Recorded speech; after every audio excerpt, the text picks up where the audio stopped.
درختوں کی کٹائی کا معاملہ اسلام آباد میں ہوا ہے، آپ اس پر کافی دن خاموش رہے۔ درخت لگانا بھی ہمارا کام نہیں ہے، درخت کاٹنا بھی ہمارا کام نہیں۔ تو اگر کوئی 40 کروڑ روپے کا نقصان کر دے کلائمیٹ کا، یا درخت کاٹ لے کروڑوں کے اور 10 لاکھ روپے جرمانہ دے دے، تو یہ تو کوئی سلیقے طریقے کی بات نہیں ہے۔ ہائی کورٹ نے یہ فیصلہ کیا کہ جنگلی شہتوت کے تمام درخت یہاں سے کاٹ دیے جائیں۔ اس کے اوپر سو موٹو سپریم کورٹ نے لیا اور وہ کام رک گیا۔ ایک تو جنگلی شہتوت جو ہے یہ زہر اگلتا ہے، انوائرمنٹل برڈن نہ پڑے۔ اگر ایک درخت اکھاڑا جائے تو 3-4 لگائے جائیں۔ درخت کیا ہے؟ کارخانہ ہے جو کاربن ڈائی آکسائڈ استعمال کرتا ہے اور آکسیجن پروڈیوس کرتا ہے۔ کہ یہ میں نے وزیر اعظم سے وزارت مانگ کے لی ہے، اور آپ وزیر اعظم سے پوچھ سکتے ہیں، میں نے وہ کچھ اور کہہ رہے تھے، میں نے اصرار کیا کہ آپ مجھے یہ دے دیں۔ تو اب تک آپ نے کیا ریفارمز کر دیے سر یہاں پر؟ یعنی جو ہماری تباہی آئی اس کو ٹھیک کرنے کے لیے جو پیسے ہمیں لگانے پڑے وہ 9.5% ہماری جی ڈی پی کے تھے۔ 3-4% پہ جی ڈی پی بڑھتی ہے، 9.5% ایک سیلاب میں اجڑ جاتا ہے۔ ایک الیکٹریفیکیشن کا ریولوشن ہے، اس الیکٹریفیکیشن کے ریولوشن نے پوری حیت بدل دینی ہے۔ کوئی ییل ہارورڈ سے بچیاں آتے ہیں، آپ کو بھی ملتے ہیں، ہمیں بھی ملتے ہیں، تو اگر ان کو تھوڑے سے پیسے دیے جائیں اس سٹارٹ اپ کے لیے تو کیا بات ہوگی، اور اگر ان میں سے کوئی $1 بلین کارپوریشن بن گئی تو کیا ہی بات ہوگی۔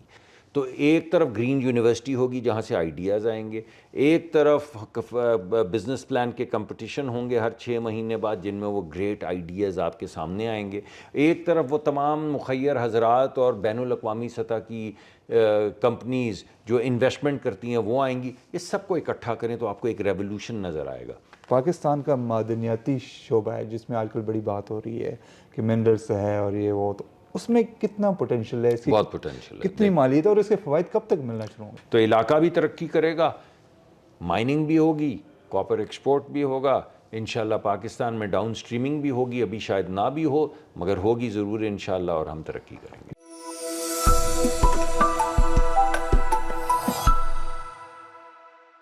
السلام علیکم، وی نیوز کے ساتھ میں ہوں خرم شہزاد، اور آج ہمارے ساتھ ہیں بہت ہی خاص مہمان جناب وفاقی وزیر برائے موسمیاتی تبدیلی ڈاکٹر مصدق ملک صاحب۔ ملک صاحب آپ کو بہت خوش آمدید۔ آج کل آپ بڑے کافی معاملات میں بہت زیادہ ایکٹیو ہیں، کافی آپ کی وزارت کے حوالے سے معاملات چل رہے ہیں، تو آپ بہت مصروف بھی ہیں۔ تھینک یو ویری مچ، آپ نے ٹائم نکالا۔ تو سر کوئکلی آپ سے پوچھ لیتے ہیں، سب سے پہلے تو یہ بتائیں کہ جو درختوں کی کٹائی کا معاملہ اسلام آباد میں ہوا ہے، آپ اس پر کافی دن خاموش رہے، کافی آپ نے ٹائم لیا اس پہ کرنے کے، تو اس کی کیا وجہ ہے؟ کیوں خاموش ہے آپ اتنا؟ کوئی وجہ نہیں ہے، ہماری جورسڈکشن نہیں ہے۔ درخت لگانا بھی ہمارا کام نہیں ہے، درخت کاٹنا بھی ہمارا کام نہیں ہے۔ ہمارا ایک اپ اسکیل گرین پاکستان پروجیکٹ ہے جس میں ہم کیمپین چلاتے ہیں، اسپرنگ میں چلاتے ہیں، 2 یا 3 مرتبہ سالانہ کیمپین چلاتے ہیں جس میں ملینز آف ٹریز جو ہیں پورے ملک میں لگائے جاتے ہیں۔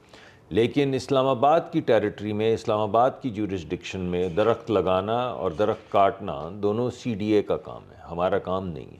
اس وجہ سے ہمارا کام جو ہے وہ یہاں تک محدود ہے کہ جب سی ڈی اے نے کوئی پروجیکٹ کرنا ہو، یا کسی پرائیویٹ سیکٹر اتھارٹی نے کوئی پروجیکٹ کرنا ہو، یا کسی پبلک سیکٹر آرگنائزیشن نے کوئی ڈیولپمنٹ کا کام کرنا ہو، تو ان کو ہماری انوائرمنٹل پروٹیکشن ایجنسی سے اجازت لینی ہوتی ہے۔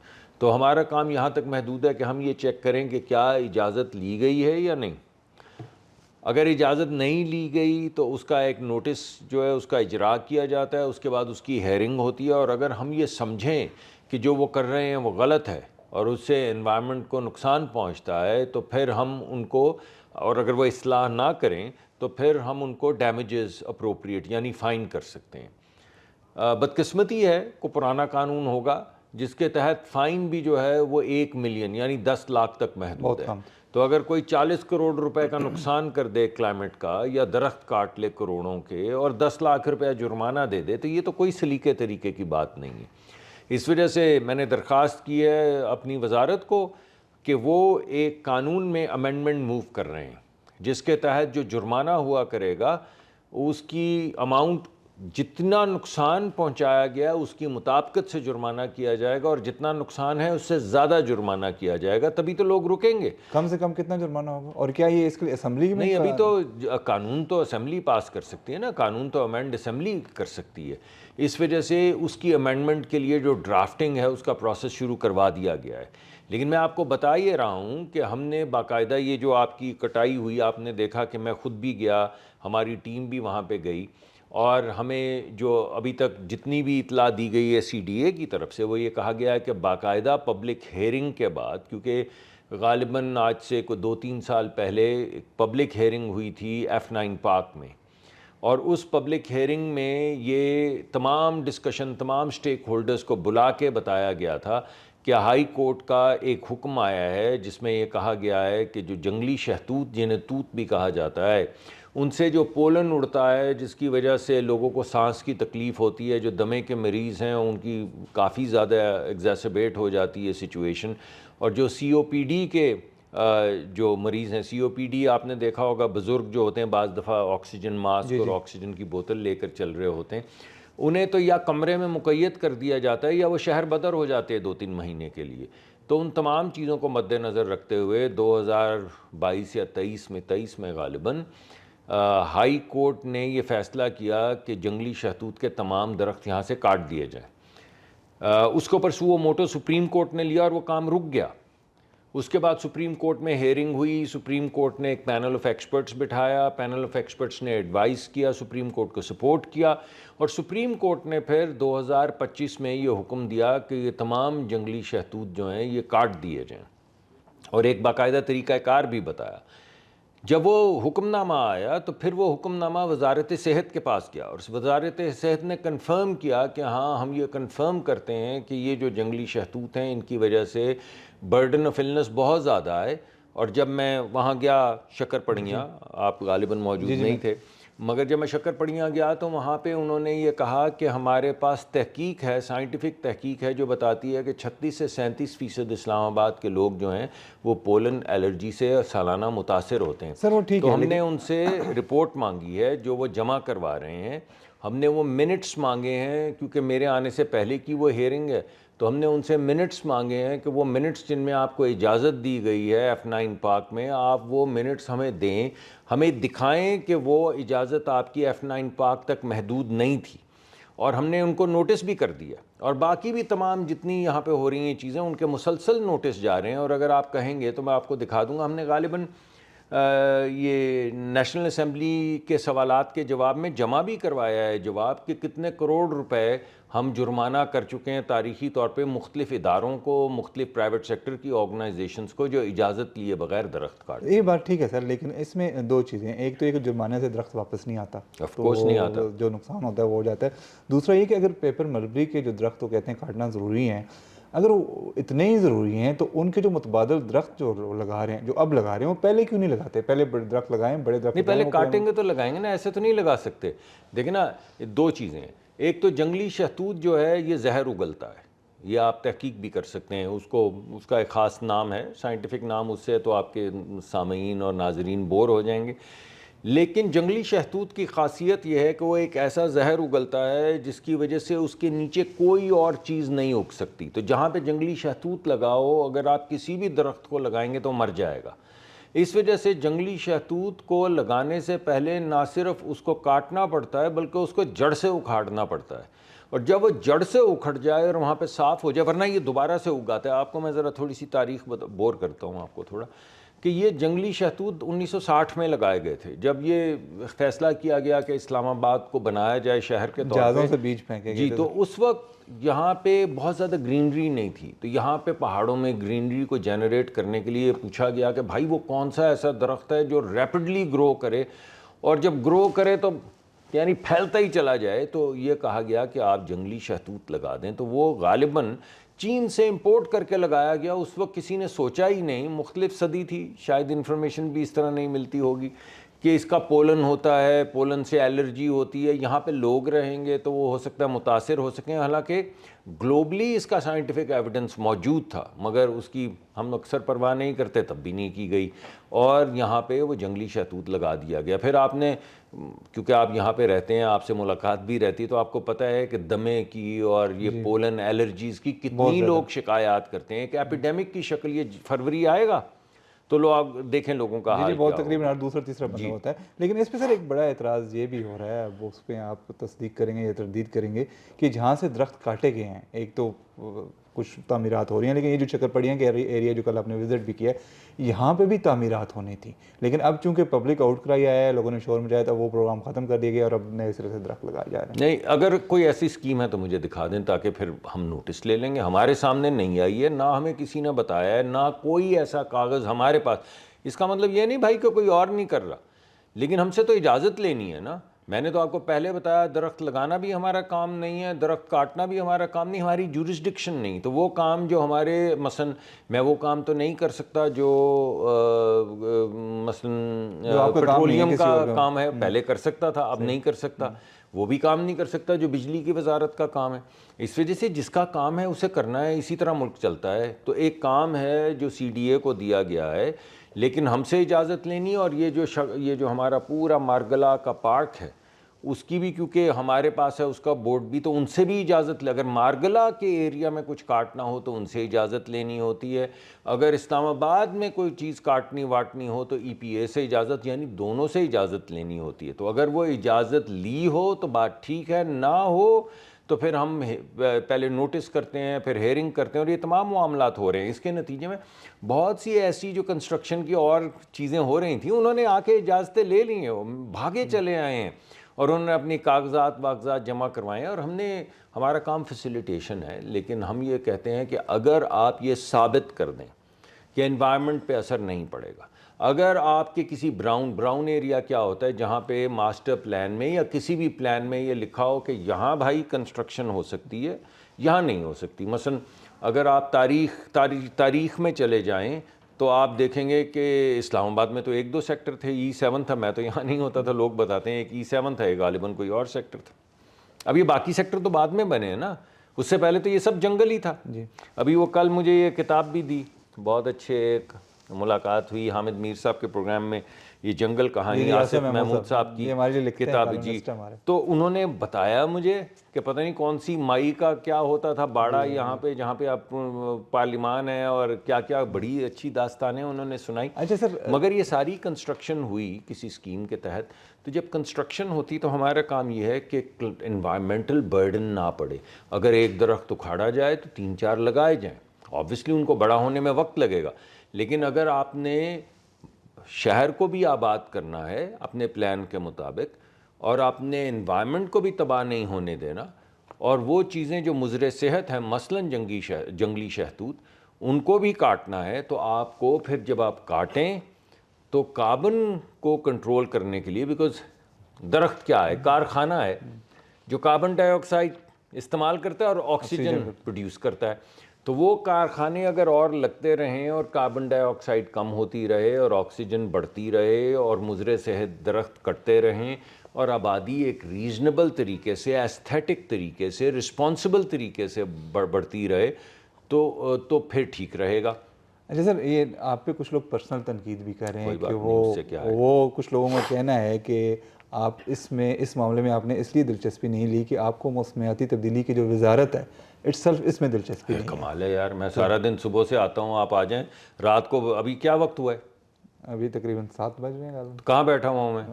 تو جس کو کوئی وہ نہ ہو شوق واک کام کرنے کا، وہ شام کو 7 بجے ذرا چلیں میرے ساتھ کسی اور وزارت میں چلتے ہیں. آپ کمال کرتے ہیں. ہم یہاں 12 بجے رات کو جاتے ہیں، صبح 9 بجے آتے ہیں، اور آپ نے ایسے مزے سے کہہ دیا کہ آپ کی کوئی دلچسپی نہیں ہے. آپ کو پتہ ہے کون لوگ کہہ رہے ہیں؟ دیکھیں جو جرنلسٹ ہیں وہ اتنی محبت سے اسی طرح کہتے ہیں. اب ہمارے دوست ہیں، یہ تھوڑی کہیں گے کہ میں کہہ رہا ہوں.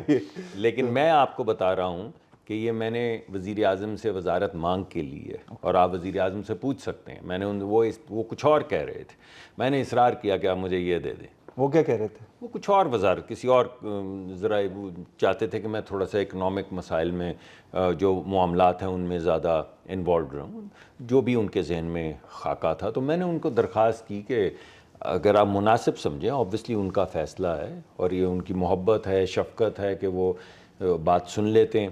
تو میں نے ان سے درخواست کی تھی کہ مجھے آپ کلائمیٹ چینج کی وزارت دے دیں. تو اب اس میں اگر میری دلچسپی نہیں تھی تو پھر تو بہت ہی، میں کیا کہوں، درخت سے بھی کم آئی کیو ہے میرا. تو اب تک آپ نے کیا ریفارمز کر دیے سر یہاں پہ؟ دیکھیں 2-3-4 چیزیں ہیں جو بڑی ہم کرنے کے لیے جا رہے ہیں. ہم یہ سمجھتے ہیں کہ 2 اقسام کے معاملات ہیں اس میں کلائمیٹ چینج میں. ایک تو وہ چیزیں ہیں جس میں عوام الناس کا تو بہت فائدہ ہے، پبلک کا بہت فائدہ ہے، لیکن پرائیویٹ سیکٹر کا اس سے کوئی کام نہیں. مثلاً ہمارے سیلاب آتے ہیں، یہ ہمارا یہ والا نہیں، اس سے پچھلا جو سیلاب آیا اس میں 9.5% ہماری جی ڈی پی اڑ گئی.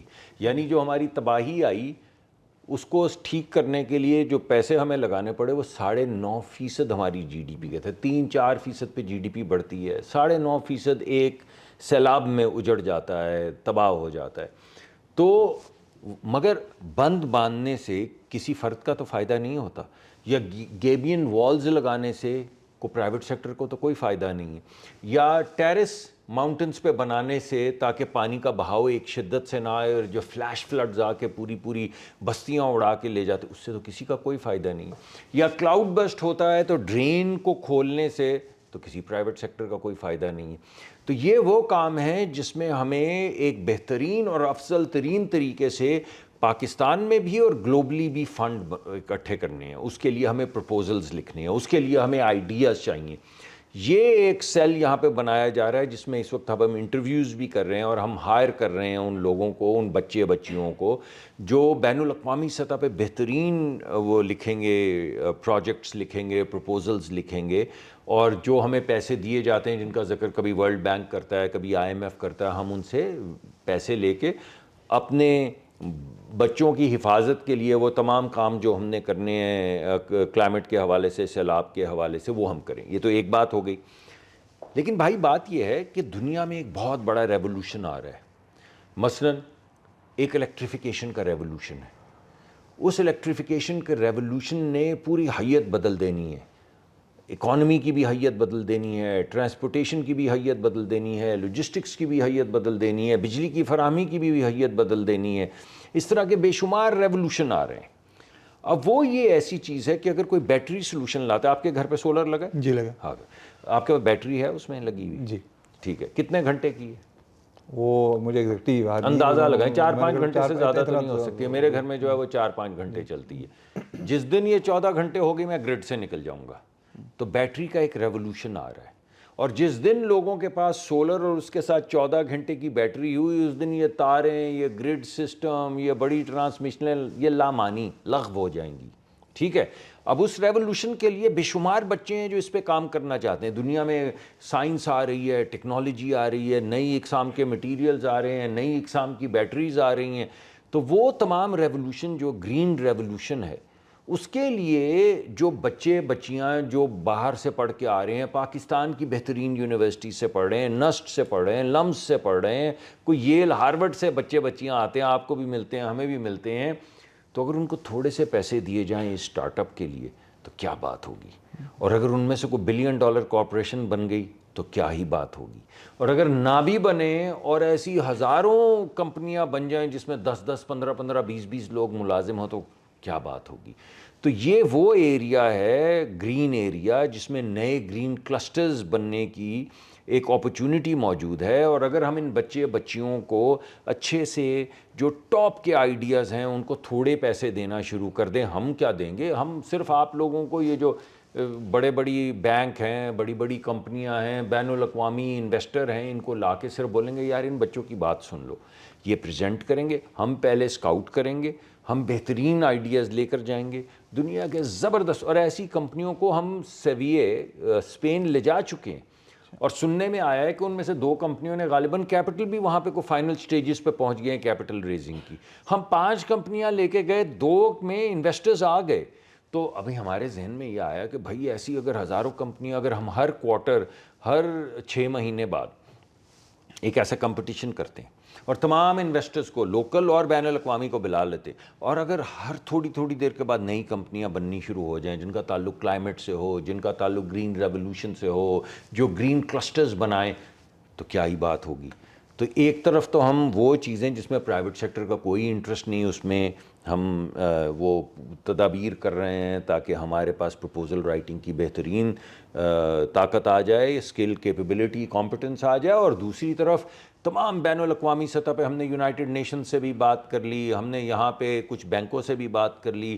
1-2 مخیر حضرات تو فون کر کے کہہ رہے ہیں بھائی پیسے موجود ہیں، بتاؤ کدھر ہیں وہ بچے، کدھر ہیں وہ آئیڈیاز.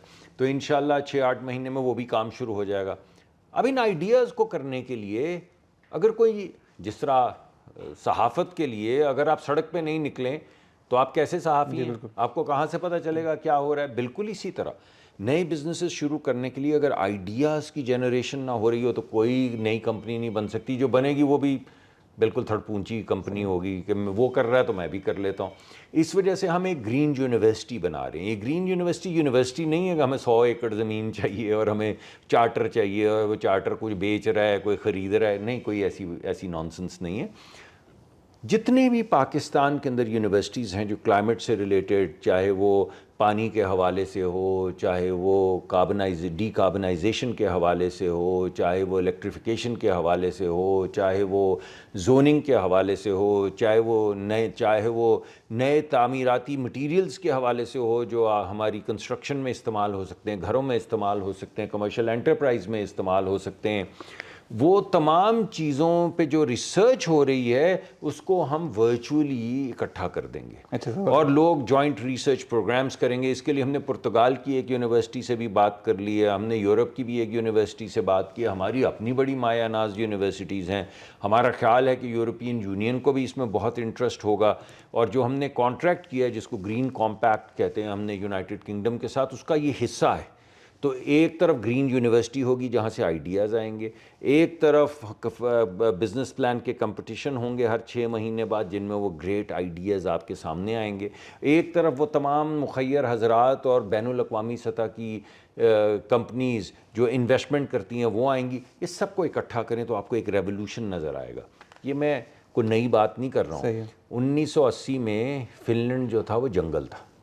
انہوں نے سوچا, اور یہ جو نوکیا کا وہ یاد ہے آپ کو, یہ فون جو ہوتے ہیں, نوکیا جو ہے 3510, یہ ربر اینڈ ٹائر کمپنی ہوتی تھی.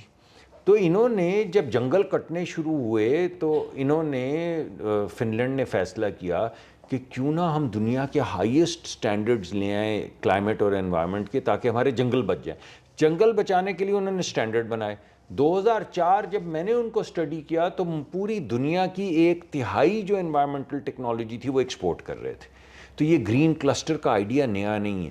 اسی طرح ابھی جیسے لاہور اور دلی کی بات ہوتی ہے کہ سب سے زیادہ بری ایئر کوالٹی ہے وہاں پر, آج سے 15 سال پہلے 10 سال پہلے شنگھائی اور بیجنگ تھے, آپ کو یاد ہوگا. بالکل. لیکن آج شنگھائی اور بیجنگ جو ہے دنیا کی 70% سولر ٹیکنالوجی ایکسپورٹ کر رہے ہیں. تو اگر شنگھائی 70% ٹیکنالوجی ایکسپورٹ کر سکتا ہے, اگر فن لینڈ 1/3 دنیا کی انوائرمنٹل ٹیکنالوجی ایکسپورٹ کر سکتا ہے, تو ہمارے بھی بچے بچیاں جو اتنی ٹیکسنگ انوائرمنٹ جو ہماری ہے, جس میں سیلاب آتے ہیں, تباہی ہوتی ہے, اسموگ ہوتی ہے, یہ درختوں کے اوپر تکرار ہوتی ہے, تو اگر وہ نئی کوئی چیز لے کر آئیں گے تو ادھر بھی تو کلسٹر بن سکتا ہے. جب آپ پیٹرولیم منسٹر تھے تو آپ نے بہت زیادہ کام وہاں پہ بھی کیا ہے, اور میں کچھ چیزوں کو پرسنلی وٹنس ہوں. آپ نے سعودی عرب کے ساتھ جب آپ ایگریمنٹس ہو رہے تھے تو آپ کو بہت کروشل رول تھا, بلکہ ہم نے خود سنا کہ جس طرح کی تعریفیں سعودیز یہاں پہ آگے آپ ہی کر کے گئے ہیں, تو آپ بہت زیادہ آپ نے اس سیکٹر میں کام کیا. آپ کیا سمجھتے ہیں کہ جو پاکستان کا معدنیاتی شعبہ ہے جس میں آج کل بڑی بات ہو رہی ہے کہ منرلس ہے اور یہ وہ, تو اس میں کتنا پوٹینشیل ہے, اس کی بہت پوٹینشیل ہے, کتنی مالیت ہے, اور اس کے فوائد کب تک ملنا شروع ہوں گے؟ دیکھیے بات چند سالوں تک. پہلے آخری سوال کا جواب دے دیتا ہوں کیونکہ وہاں پہ کام شروع ہو گیا. اب دیکھیں بات یہ ہے, میں نے آپ کو کیا کہا, مجھے تو نہیں پتا تھا کہ آپ یہ سوال لے کر ہیں, ویسے میں نے تانگ جھانک کرنے کی کوشش کی لیکن پتہ نہیں چلا. بات یہ ہے, میں نے آپ کو کہا کہ دنیا میں ایک الیکٹریفیکیشن کا ریولوشن آ رہا ہے. دیر از نو الیکٹریفیکیشن ریولوشن وداؤٹ کاپر, اور ہمارے پاس جتنے ذخائر ہیں وہ سب کاپر کے ہیں, اور دنیا کے بڑے ترین ذخائر جو کاپر کے ہیں وہ ہمارے پاس ہیں. لیٹن امریکہ میں جو بڑے ترین ملک ہیں ان کے جتنے ذخیرے اور ان کا پورا جو اکنامک ریولوشن ہے وہ چند ذخائر پہ مبنی ہے, اتنے ہی بڑے ذخائر ہمارے پاس اس ایک کان میں ہیں. اس وجہ سے اس کے ذریعے کتنی ترقی ہوگی, اس کے ذریعے آپ اب دیگر جہاں پہ کاپر مائنز ہیں دیکھ لیجئے انہوں نے کتنی ترقی کی ہے, تو ہمارے ہاں کیوں نہیں ہوگی. کاپر مائنز شروع ہو گئی ہیں, فائنینشیل کلوجر ہو گئے ہیں, مائن آپ کے سامنے ہے, سب آپ کو بتا رہے ہیں کہ دنیا کی کتنی بڑی یہ مائن ہے. تو مائن میں سے جب کاپر نکلے گا اور دنیا میں الیکٹریفیکیشن کا ریولوشن ہوگا تو کیا ہمارا کچھ نہیں ہوگا. اور اس میں جس کمپنی کے ساتھ ہم کام کر رہے ہیں بیرک گولڈ, ان کو ہم نے کہا ہے کہ پہلے آپ اسکول کھولیں گے, پہلے آپ سڑکیں بنائیں گے, پہلے آپ کلینک بنائیں گے، پہلے آپ علاقے میں پانی فراہم کریں گے، پھر آپ مائننگ کریں گے، اور یہ تمام چیزیں ہو رہی ہیں۔ اسکول بھی وہاں پہ آ چکا ہے، وہاں پہ کلینکس بھی آ چکے ہیں، وہاں پہ ہیلتھ کیئر کی پروویژن بھی شروع ہو گئی، وہاں پہ سڑکیں بھی بن رہی ہیں، وہاں پہ پانی کی پروویژن کا بھی کام شروع ہوا، اور وہاں پہ مائننگ کا کام بھی شروع۔ تو علاقہ بھی ترقی کرے گا، مائننگ بھی ہوگی، کاپر ایکسپورٹ بھی ہوگا، انشاءاللہ پاکستان میں ڈاؤن سٹریمنگ بھی ہوگی، ابھی شاید نہ بھی ہو مگر ہوگی ضرور انشاءاللہ، اور ہم ترقی کریں گے۔ ترقی کریں گے انشاءاللہ، لیکن جو اس وقت حکومت ہے آپ کی موجودہ پاکستان مسلم لیگ نواز کی، کیا آپ سمجھتے ہیں کہ یہ اس ٹینیور میں عام آدمی کے مسائل حل کرنے میں کامیاب ہو لگے جائے ہوئے گی؟ ہیں دن سے رات تک، آپ کو بھی بتایا، آپ دیکھیں 7 سے اوپر کا نہیں، وقت لیکن ہو عام گیا، ابھی آدمی تک کے جو بیٹھے ہیں مہنگائی کا مسئلہ ہے، یار، جو بے تو روزگاری ہو کا رہے ہیں نا۔ مسئلہ ہے، دیکھیں میں بتا دیتا ہوں، 40% تھی کھانے پینے کی اشیاء میں جو انفلیشن تھی، مہنگائی کی شرح، مہنگائی پھر بڑھنے کی شرح، جی اب منفی میں چلی گئی تھی۔ تو کیسے چلی گئی؟ مہنگائی بڑھنے کی شرح اگر 40% سے زیادہ تھی تو بھائی یہ کم کیسے ہو گئی، اور منفی میں کیسے چلی گئی کھانے پینے کی اشیاء کی؟ یا 3 یا 4 یا 5% پہ 40 سے یا 35 سے یا 30 سے کیسے آ گئی؟ اگر مہنگائی کم ہو رہی ہے یا مہنگائی بڑھنے کی شرح میں کمی ہو رہی ہے تو خود سے تو نہیں ہو رہی نا۔ اسی طرح جو آپ کا انٹرسٹ ریٹ تھا، جو کیا 22-24% پہ تھا، وہ سنگل ڈیجٹس میں آیا کھڑا ہے، تو کیسے خود سے آ گیا؟ اور یہ پوری آپ کی فچ کی اور یہ فلاں فلاں فلاں جو آپ کی ریٹنگز ہیں، جن میں پاکستان بتدریج بہتر ہو رہا ہے، یا آپ کی جو مارکیٹ ہے، سٹاک مارکیٹ جو ہے، جو کتنی 4 گنا یعنی 400%، 40 30 35 ہزار سے شروع ہوئی ہوئی 2 لاکھ تک پہنچنے والی، تو ایسے خود سے ہی ہو گئی۔ مارکیٹ بڑھ گئی، انفلیشن کم ہو گئی، انٹرسٹ ریٹ نیچے آ گئے، تو کچھ نہ کچھ تو ہو ہی رہا ہے۔ لیکن سر عام آدمی کو تو اس بھائی تنخواہ عام میں آدمی گزارا اسی نہیں طرح ہو رہا۔ ایسے ہی ہوگا نا، یہ تو میں مانتا ہوں آپ کی بات، یہ تو آج صبح بھی میں کہہ کے آیا ہوں کہ یار یہ ملک تو چند لیڈ کے کچھ ایکٹرز کے لیے بنا ہے، تو یہ تو ہم بدلنے کی، اسی کو تو بدلنے کی کوشش کر رہے ہیں، اور انشاءاللہ ضرور بدلیں گے، اور انشاءاللہ ریلیف آئے گا۔ اچھا، ایک 1 پیج کا تذکرہ بھی پچھلی گورنمنٹ میں تھا، وہ تو بڑا جلدی ختم ہو گیا۔ اس مرتبہ بھی کہہ رہے ہیں خود کہ ہی پھاڑ دیا انہوں نے۔ اس مرتبہ تو کہہ رہے ہیں کہ بھائی جو 1 پیج ہے نا اسٹیبلشمنٹ کے ساتھ، وہ تو ہمیشہ تا قیامت برقرار رہے گا، تو کیا یہ رہے گا؟ دیکھیں اللہ کا کرم ہے، آئی تھنک اس وقت بہترین معاملات چل رہے ہیں، اور ہمارا تو خیال یہی ہے کہ اگر جس طرح ہم چل رہے ہیں، اگر ایک تسلسل کے ساتھ کچھ دیر تک چلتے رہیں، اور پھر دوبارہ سے وہی لکڑ بگڑ کا نہ شروع ہو جائے گا، نکلے اور وہ توڑا اور وہ جلایا، یہ کیا بات ہوئی؟ وہ 9 مئی والا جو معاملہ ہوا تھا، کون سا ملک اس طرح کی چیزوں کا متحمل ہو سکتا ہے کہ آپ اپنے ہی شہیدوں کے مجسموں کی گردنیں کاٹ کے ان کے پٹخیں، یا اپنے ہی لوگ جو آپ کی حفاظت کے لیے چھاؤنیوں کے اندر کور کمانڈر کے گھر ہیں ان کو آپ آگ لگا دیں؟ یہ تو کوئی طریقہ سلیقہ نہیں ہے۔ تو اللہ نے چاہا اگر یہ اسی طرح چلتا رہا معاملہ جو انشاءاللہ چلے گا، تو ملک آہستہ آہستہ ترقی کی طرف بڑھتا رہے گا۔ سر کسی ونڈر بوائے کی بھی باتیں ہو رہی ہیں، تو وہ تو بڑی خطرناک بات ہے شہباز شریف صاحب کے لیے۔ بتائیے کیا ہو رہی بات؟ تو کہہ رہے ہیں کوئی ونڈر بوائے کی تلاش ہو رہی ہے، بتائیں نا اور کون ہے؟ کوئی وہ نام تو نہیں، وہ ٹیکنوکریٹس کا کہہ رہے ہیں کہ وہ کون ہے؟ تو آپ بتائیں، ہمیں نشاندہی تو کر کے دیں۔ آپ کیا کریں جیسے گے اس ہوا کے میں آپ ساتھ؟ کہیں گے ونڈر بوائے، کل کو آپ کہیں گے ونڈر گرل، پھر آپ پرسوں کہیں گے ونڈر مین۔ نہیں، آپ کو پتہ چل جائے تو آپ کیا کریں گے ونڈر بوائے کے ساتھ؟ کچھ بھی نہیں کہیں گے، ہم کہیں گے بھائی بتاؤ تم کیا کرنا چاہتے ہو، تاکہ جو 2-3 چیزیں رہ گئی وہ ہم خود ہی کر ڈالیں۔ صحیح ہے، تو نہیں ویسے ایسی کوئی بات ہے سر؟ کوئی ایسی بات نہیں ہے، اگر آپ کے سامنے آئے تو مجھے بتائیں۔ نہیں، لیکن بہت سینئر لوگ بھائی یار باتیں آپ کر رہے ایک وہ سینئر وہ ہمارے دوست ہیں بڑے قریبی، انہوں نے ایک آرٹیکل لکھا، ان کے گمان میں کچھ آیا ہوگا، انہوں نے لکھ دیا، آپ نے بات کو کیا کہاں سے کہاں لے گئے۔ تو کوئی ونڈر بوائے نہیں آ رہا؟ کوئی ونڈر بوائے نہیں آ رہا۔ ٹھیک ہے، تو سر ویسے ٹیکنوکریٹس کی اکثر بات ہوتی ہے، پہلے بھی ہوتی رہی ہے، آتے بھی رہے ہیں ٹیکنوکریٹس۔ آپ کے خیال میں پاکستان کے جو مسائل ہیں، کافی گمبھیر قسم کے مسائل ہیں، یہ ٹیکنوکریٹس بہتر حل کر سکتے ہیں یا سیاستدان؟ آپ بھی ویسے ٹیکنوکریٹ کے ہی بیک اب تو یار گراؤنڈ یہ آپ کا یہ لگایا ہوا الزام اس اتارنے کے لیے میں نے زندگی کے 12 سال غارت کر دی ہے، اور ابھی بھی آپ مجھے ٹیکنوکریٹ کہے چلے جا رہے ہیں، یعنی کمال ہو گیا ہے۔ یعنی یہ داغ مجھ پہ لگا اور کب سے اتارنے کی کوشش کر رہا ہوں۔ بات یہ ہے بھائی، میں جب نیا آیا تو مجھے سمجھ نہیں آئی، اور میں ہر چیز کو ایک گراف کی شکل میں دیکھتا تھا کہ ڈیمانڈ سائڈ ایسے جائے گی اور سپلائی سائڈ ایسی جائے گی، اور اگر اتنا پین انفلکٹ کیا جائے تو مارکیٹ کلیئر ہو جائے گی۔ ہر چیز کو ایک گراف کی شکل میں دیکھتا تھا، لیکن جو چیز مجھے نہیں دکھتی تھی وہ غریب آدمی ہے۔ وہ غریب آدمی جب آپ کہتے ہیں کہ اگر یہ لائن یہاں سے وہاں چلا جائے تو اس کی زندگی برباد ہو جائے، اس کے بچوں کو کھانا نہ ملے، وہ غربت کے تلے پس جائے، یہ کسی ٹیکنوکریٹ کو نظر نہیں آتا. ٹیکنوکریٹ کو اسپریڈ شیٹ نظر آتی ہے, ٹیکنوکریٹ کو گراف نظر آتے ہیں, انگریزی اچھی بولتے ہیں, پریزنٹیشن اچھی کرتے ہیں, لیکن عوام کے دکھ درد کا ان کو کوئی نہ مداوا ہے, نہ احساس ہے, نہ ضرورت محسوس کرتے ہیں. سیاستدان جو ہے اس کا کام ہے سڑک پہ ہونے والی آواز کو لے آئے کابینہ میں, سڑک کے لوگ جو آوازیں لگا رہے ہیں, جو زبان بول رہے ہیں, اس کو لے آئے پارلیمان میں. اسی وجہ سے پارلیمان میں یہ جھگڑا وگڑا آپ کو نظر آتا ہے. اس کی وجہ یہ ہے کہ جو بات سڑک پہ ہو رہی ہوتی ہے, جو بندہ گریبان پکڑ کے کہتا ہے ووٹ دیا ہے تمہیں, ووٹ دیا ہے نوکری دو, ووٹ دیا ہے میرے بچے کو اسکول میں داخلہ نہیں مل رہا, ووٹ دیا ہے میری ماں بوڑھی ہے اس کو ہسپتال میں جگہ نہیں ہے. تو یہ جو تکرار ہے, ووٹ دیا ہے اور یہ نہیں ہے, اور ووٹ دیا ہے اور وہ نہیں ہے, یہ تکرار آنی پارلیمان میں کوئی ٹیکنوکریٹ نہیں لا سکتا. یعنی غریب آدمی کی آواز کوئی ٹیکنوکریٹ نہیں لا سکتا. کتاب کا دیا ہوا گراف بنا سکتا ہے, انالیسس بھی شاید بہتر کر پائے, لیکن اس میں غریب کی آواز ہوگی, کسی بوڑھی ماں کی امنگیں ہوں گی, کسی بیوہ کی محتاجی ہوگی, نہیں, وہ ٹیکنوکریٹ نہیں کر سکتا. اب یہ فیصلہ آپ کا کرنا ہے کہ آپ نے ایلیٹس کے لیے ملک بنانا ہے ٹیکنوکریٹکلی, یا غریب کے لیے ملک بنانا ہے جمہوری طور پہ. یہ فیصلہ اب ہمیں کرنا ہے ملک کے طور پہ. آخری سوال, ابھی بھی ایک رہتا آخری سوال ہے بالکل, آپ نے پہلے نہیں کہا یہ فل ٹاس ہے بس آپ کے لیے. اچھا چلیے فل ٹاس دیجیے. تو یہ جو اگلے 3 سال رہ گئے آپ کی گورنمنٹ کے, اس میں کیا اہداف ہیں آپ کے؟ بس بہت سمپل ہے. میں کبھی کبھی وزیر اعظم سے پوچھتا ہوں تو وہ کہتے ہیں یار یہ تو کوئی بات ہے یار. جب ان کو بہت زیادہ ادھر ادھر گھمانے کی کوشش کرے نا, وہ کہتے ہیں کہ یہ غریب آدمی ہے, اس کے بوڑھے ماں باپ ہیں, اس کے بچے ہیں, اگر وہ عزت کی زندگی گزار سکے, اس کے پاس روزگار ہو, وہ اپنے بچوں کو بہترین تعلیم دے سکے, اگر بوڑھے ماں باپ بیمار ہو جائیں تو ان کو ہسپتال لے جا سکے, ان کا علاج کروا سکے, اور یہ سب ایک ڈگنیفائڈ طریقے سے کر پائے, اور کو بہت امیر نہ بھی ہو مگر عزت کے ساتھ زندگی گزار سکے, تو یہی وہ خاکہ ہے جس کے لیے میں کام کر رہا ہوں. تو یہی وہ خاکہ ہے جس کے لیے ہم سب کام کر رہے ہیں. یہی ہدف آپ, یہی اور آپ 3 سال میں کر لیں گے اچیو؟ لگے تو ہوئے آپ کے سامنے, ابھی آپ 2 گھنٹے بعد بھی آئیں گے تو یہیں بیٹھے ہوں گے.